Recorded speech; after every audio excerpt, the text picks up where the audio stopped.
Welcome to the RVA Small Business Show, the show that introduces you to the top experts, innovative business owners, and inspiring thought leaders. Let's get today's show started. Welcome to the RVA Small Business Show, exclusively on RVASBN.com. I'm Cory Mosley, your host for today's show. Joining me today are Shannon Loy, CEO and President, and Chris Davis, COO and Vice President of Sound Hall Studios, a one-of-a-kind community music hub serving musicians, music educators, and performers throughout Central Virginia. Sound Hall Studios is redefining what a music space can be by offering professional rehearsal studios, private lesson spaces, memberships, instrument rentals and repairs, workshops, and community events, all under one roof. More than a rehearsal space, they've built a space where musicians of every age and skill level can learn, create, collaborate, and belong. Shannon and Chris, welcome to the show. Thank you so much, Cory. Now, I'm super excited because this is personal. I know you guys a long time, several years. I've watched this dream come together. I've watched it hatch.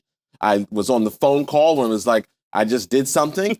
I'm joining Shannon in this venture. So I'm so thrilled to have seen this all come together. Now, Sound Hall Studios, now you describe it as a community hub rather than a traditional music store or rehearsal space. I want to start with you. Yeah. What does that distinction mean to you, and why is it so important to build something different as you guys did? Yeah, well, the community hub concept is really to have a space or offer a space for musicians to come and be exposed to all different kinds of music, different talent levels of musicians, have access to the things they need to be successful as musicians. It's a special space for musicians. You know, it's the movement now is people want like third spaces, spaces where they can go and be around people that are just like them, and they want to, share their excitement with others. Yeah, I mean, I would tell you as a, former trombone player many, many years ago, it was exciting to be in the space, hearing music, seeing all the musicians. Particularly, you had like the 15-person, is that ukulele? What were they doing? What was that? Yeah, the Ukapalooza. Yeah, the ukulele. Yeah, Midnight Ukulele Society is the name of the group. Yeah, and there was a bunch of them. There were like 15 people just rocking that thing, all doing their stuff. Now, Chris, both of you come from deep roots in the music industry, right? Mm-hmm. How did your combined experience kind of shape the vision for Sound Hall Studios? And, what gaps did you guys see that really inspired this? Yeah, so just brief background. We've both been in the industry for pushing 30 years. We've both been former educators. We worked for a large music retail chain for many years. Shannon's focus was on the retail side, a lot of that. She managed a very successful location here in the Richmond area. My focus was on the school service side, and Shannon has that experience as well.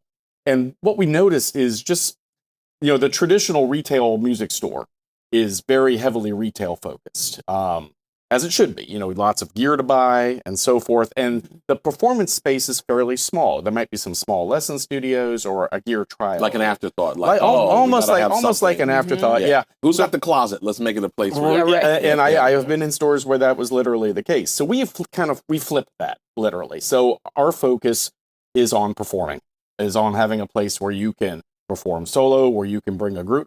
If you've got a garage band but no garage, we have a space for you to come rehearse. If you're a drummer practicing in a storage unit, so you don't disturb the neighbors, that's what it's about. We are a performance-focused space with retail on the side to support the needs that. If you've got a kid that isn't really that good, but you can't tell them, and you don't want to hear them up in their bedroom tearing that violin up, this might be a good place. We're going to twist that around and say for that kid that wants to be inspired by other musicians to accelerate their learning and improve their performance. Yes, that's very good. But to your point, everyone was a beginner at one time, right? Exactly. It's a journey being a musician. And being a musician is a challenge in a crowded space. And many of us are living in more crowded spaces, condos, apartments, houses right next to each other. Yes. Noise is sometimes an issue. Not everyone is the music lover that it's you are. It's welcoming to the tuba being played at 10 p.m. Right, exactly. So we have a space where you can come and you're expected to play. You're expected to make music. I love that. And, I think one of the things that really stands out here is, you have created a place for everyone, right? So someone picking up an instrument for the first time, to the professional musicians and even like independent music instructors. I know you have a lot of them coming in. How do you intentionally build an environment where all those people genuinely feel welcome? Either one of you. I'll start with you. Well, we offer opportunities for them to get engaged. So, we're offering memberships to folks. You can come in without a membership or with a membership. Membership gives you opportunity to participate in our open mic nights, to participate in jam sessions, to get exposure to the workshops free of charge that we're going to offer. So, our goal is to have things that people are interested in, learning from other professionals, to collaborate with one another. So it goes beyond just coming in and just being by yourself in a practice room. It's like meeting other people with like-mindedness that you can connect with and explore music differently or learn and grow. Okay, I like that. Chris? Yeah, just to build on that, the feeling that I've as high school or middle school musicians, band, orchestra, chorus is, to use an overused term, a safe space in the school. The musicians usually gravitate toward the music wing because that's where like-minded individuals are. I've had plenty of friends, and myself included, that you have lunch in the band room. You do your homework in the band room. You're down there in the music area. But when you leave school, that kind of goes away. And that's really the feeling we're trying to build here. Is hanging out with musicians is fun. We're kind of a nutty bunch of folks, and we understand each other. So this is trying to kind of recreate that high school band room vibe for the adult crowd. So you can still come in, hang out with your musician buddies, make music, catch up on your other work. You don't have to come in to rehearse. Right. You can come in and fire up the laptop and get the other work that you need to get done. Oh, that's interesting. That's an interesting way to think about it too. In a music-focused space. Yeah. Okay. Huh. Yeah. I like that, because I guess when you really think about it, where do musicians, like, even not a pro, you're just like, just even your point, like literally getting the band back together in, but where do they go now? Like, if you think about going through high school, going through college, the years go by, and where do you get together? You can't take your trombone to the Starbucks. No, you cannot. Right? So like, it really does, I like that. It's very interesting. There's so many musicians out there that are hobbyists that are they just geek out on They just want their music thing, and they just guitar. I always like to joke with guitar players because they collect them. You can't just have one guitar. You have to have several. This one gentleman came in, and he is passionate about music, loves to play. He works a full-time job, but he just needs an outlet. He comes in and he enjoys himself, and comes in and he wants to connect with others, share his music that he creates. Right. And where else do you do that? Right. So, well, it makes me feel, I feel so many different kind of things about this, because like, it makes me feel like almost like a musical gym. Like, you can work on it at home. You can get a treadmill, you can get your equipment, you can put it in your garage, you can do all that. But there's nothing like being at the gym, being around other people, even if you're not talking, everybody's got their earphones on, but even if you're not talking, but you've got a different energy in there that you can't replicate just by being in your bedroom or the garage or whatever. So I really love that. And kind of, you've already touched on this, but community seems to be at the heart of everything that you're doing. Just even in the early stages of all of the events that you've been doing, you had, face painters and different things, people out to create that community, tying in with charities, all of those different things. Why is that so important to you guys? As far as the tying into charities? Well, just the community focus. Like, it's a business, of course, but from a community aspect, you're almost leading with that. Like the welcoming aspect of having everyone involved versus, it's just this and when this. When you're learning music, it's so much more fun to do it with someone else. Sure. You don't want to be, that's one of the big triggers of why I even just wanted to do this, was in my past experience in working in a music store, I see these young people going in, or adults going in and taking a lesson with their instructor and leaving. And then, the guitarist doesn't get an opportunity to connect with a full band and have that full band experience and stuff. So I just think it's super important to, offer those opportunities to collaborate and get together. It reminds me when I took Japanese in high school. Yeah. And then I had no Japanese people You to didn't talk to. Yeah, so you lose it. And I forgot it all. Right. Yeah, exactly. Right. That's probably what happened to the trombone. I mean, I was. And you don't get the full experience. No, you because don't. you're not You're able not to immersed. converse with. Yeah, Correct. And there are plenty of musicians whose musical experience is 30 minutes a week with their private teacher. Mm-hmm. They go take their lesson, they have a good time, you come home, life happens, and you're not back there until for another week for another 30 minutes. So to kind of build on the community piece, this is that space where you can come and practice if you want to, find someone else to jam with, Right. or just be surrounded by musicians while you do other work. It's really it's important to create that safe space for the music community. Send out some emails, go play the flute for a second. Sure. Send out some emails, bust out the clarinet, the whole thing. I love it. So, all right. So we talked about these different scenarios, membership programs. Let's talk about the membership program and the real opportunity here.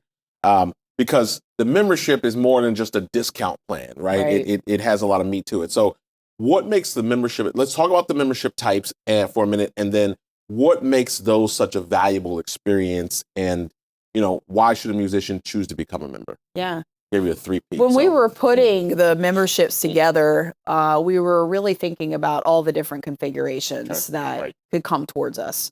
From the individual that wants to come in and use the space to practice and get involved, to the We Are Family membership that includes whether you're a family or you're a band family. And you would just want to get a bunch of your friends together and create a membership together. So there are different levels, and each level offers a different level of, the piece of it that you mentioned was the discount piece. So you're saving money on studios.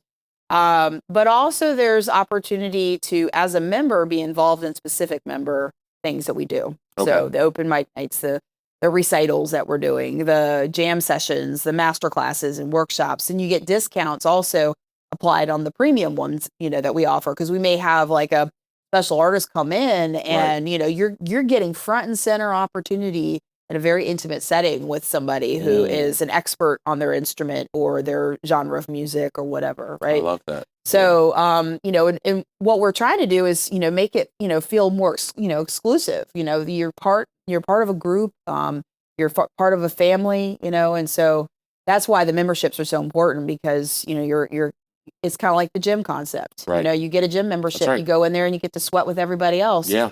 Same thing. You get to come in here and sweat and play music with everybody else. I love. Well, we leave the sweating out because I think you have AC, so I think we're good there. We do very much so.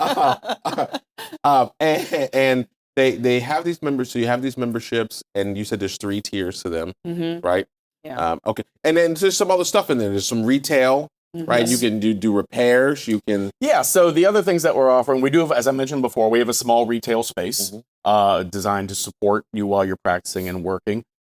We have an affiliate partnership with a manufacturer to provide rental instruments. So if you need to rent a trumpet, rent a clarinet, we can provide that as well. And we've also got a relationship with another instrument repair tech who was local to Richmond for a while to help repair band instruments. Okay. So we're looking to grow those services, of course. We've worked really hard to make the membership levels really, so there's something that matches no matter what level of musician you are, what kind of musician you are. Yeah. And commitment. And You want to take, right? Yep. Yeah. And so if you're a solo musician, we have that. If you're a student musician, we have a plan for that as well.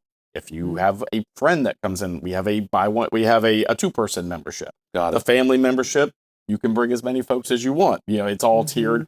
But no matter what your group of musician friends looks like, we've worked really hard to have something that will fit your specific need. I love that. Last thing before I let you go. So looking ahead, let's get out our crystal ball, thinking about the future of Sound Hall Studios.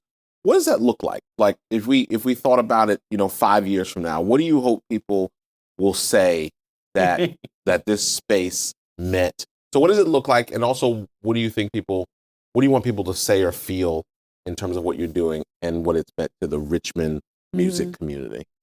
Well, so Richmond's not alone as far as a city that needs a space like this. There's variations of what we're doing done in other cities as well. But what we're looking to do is really create a space that can be expanded and is sort of replicated in other markets as well, right? So the idea is that, each market has its own sort of community space of sound hall studios. We're looking to shake up the industry a little bit. The music industry has really followed a certain path over the many years. And both of us have been in the field long enough now that we've really seen and heard what's kind of lacking and missing. And we have that exact opportunity to, shift it and change it and mold it, Right. And so that's kind of what we're doing. Yeah. And I think this is the third leg of the retail stool, so to speak. There are, you think of a traditional music store, what I would call a rock shop, a place where you would go and buy drums and guitars, and there's rockers working there, and it's very much a rock and roll kind of vibe. There's other stores that I term school music stores. Their big job is to service the local schools in the community. Got it. And that's really important. That's a very important piece of the industry. And then what we're bringing to this is something that can complement both of those and work with both of those. We're going to be more of a performance and gathering focused music store. We've spoken with music stores near us. We're working on ways to partner with them so that we can work together to grow the music community. Looking into the future, as Shannon said, this model exists in a few places, but most of the places we've seen it's focused much more on the really rock and roll scene and not as family focused. Gotcha. And so we're trying to make this more family and hobbyist focused. And in our research, looking around, there's lots of room for growth for this. Lots of places that could use a space like this. Well, fantastic. This has been a great conversation. I am super excited for both of you. Thank you. I will be watching, and who knows, might even dust off my trombone. We look forward to seeing it. Absolutely. Thank you, guys. If today's conversation inspired you, whether you're a musician, music teacher, parent, or someone who's always wanted to learn an instrument, be sure to visit soundhallstudios.com to learn more about everything Sound Hall Studios has to offer, including rehearsal studios, lessons, memberships, workshops, and upcoming community events. This has been another episode of the RVA Small Business Show, the premier show featuring interviews with the best and brightest experts and thought leaders. I'm Cory Mosley, and I will see you next time. Thanks for watching the RVA Small Business Show, an exclusive interview series produced by Thought Leadership Studios, a Mosley Strategy Group brand.